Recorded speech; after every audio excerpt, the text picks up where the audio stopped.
Donc voilà, Rosetta, c'est vraiment très simple à utiliser.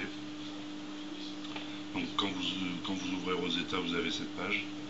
Donc sur le bouton Open, vous allez chercher le firmware que vous voulez lire. Donc là, il va charger toutes les langues présentes dans le firmware. Donc vous attendez un peu. Il peut y en avoir jusqu'à 12 ou 14. Donc voilà. Donc là, la première colonne c'est l'anglais, la deuxième le français. Donc vous avez toutes les lignes ici du firmware, toutes les inscriptions. Il y en a 6000 je crois, et voilà, là 5000 et quelques. Alors le problème avec Rosetta, c'est qu'on ne peut pas, si par exemple vous avez 10 caractères, on ne peut pas mettre un terme avec 11 caractères, l'espace étant un caractère. Donc on est obligé de mettre un mot ou un terme avec le même nombre de caractères.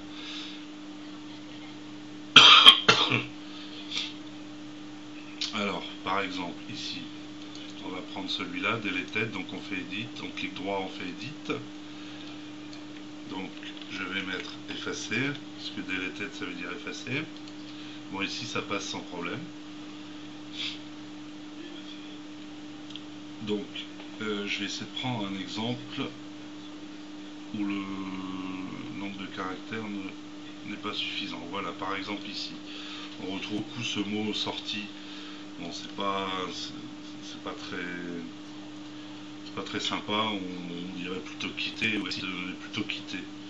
Donc là, je vais justement essayer de mettre quitter. Et vous verrez que voilà, ça ne passe pas, puisqu'il y avait 6 caractères à l'origine. Là, j'en rajoute 7, donc il m'en prend que 6. Alors là, le problème, c'est soit on met quitte, par exemple, en abréviation. Ça sera quand même compréhensible. Soit on met en anglais exit, que à peu près tout le monde comprend. Enfin voilà, c'est la difficulté de Rosetta. Bon, après, c'est déjà, ça permet déjà de rectifier quelques termes qui sont désagréables. Par exemple, il y a bien, alors dans la fenêtre en haut, vous pouvez faire une recherche. Il y a bien, beaucoup de fois bien, qui veut dire en fait OK ou effectuer. Bon, effectuer, on ne pourra pas le placer, mais on peut mettre OK facilement. Donc là, bien, je fais ma recherche et vous voyez qu'en bas, c'est grisé et il m'a trouvé bien. Donc, je fais Edit et puis je remplace bien par, alors OK, tout en majuscule. Voilà. Un mot aussi qui est récurrent, donc c'est arrière.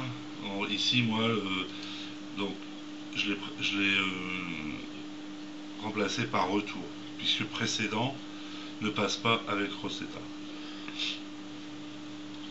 Là, tout est la différence, c'est là dans les traductions avec Rosetta et les traductions que je fais moi avec un logiciel spécifique qui s'appelle China Editor. Et où là je peux remplacer un mot de 3 lettres, je peux le remplacer par un mot de 15 lettres ou une expression de 15 lettres. C'est l'avantage, ça va récupérer de l'espace libre dans le firmware pour pouvoir mettre des mots plus longs. Donc voilà, donc une fois que vous avez, vous traduisez, le mot se met en rouge. Une fois que vous avez tout traduit ce que vous vouliez traduire, si vous traduisez chaque ligne, bon, tout n'est pas à traduire, hein. Par exemple, là, vous avez type de connexion, c'est bon. Après, en plus, il y a certains thèmes qu'il faut comprendre, comme là, effacer la cachette. Bon, en fait, c'est effacer le cache, la mémoire cache. Donc, on va traduire par effacer le, on laisse le reste. Voilà, effacer le cache. Et puis bon, rendre capable les cookies, on peut mettre activer les cookies, voilà. Après, il y a des termes, vous verrez, ça sera, il faudra les traduire, il faudra vous aider d'un dictionnaire. Ou alors d'un traducteur en ligne, hein, Google Translate. Ce que j'ai fait moi au départ quand j'utilisais Rosetta. Ce que je fais un peu toujours avec China Editor. Il y a un dictionnaire intégré, mais qui n'est pas que j'ai dû refaire complètement.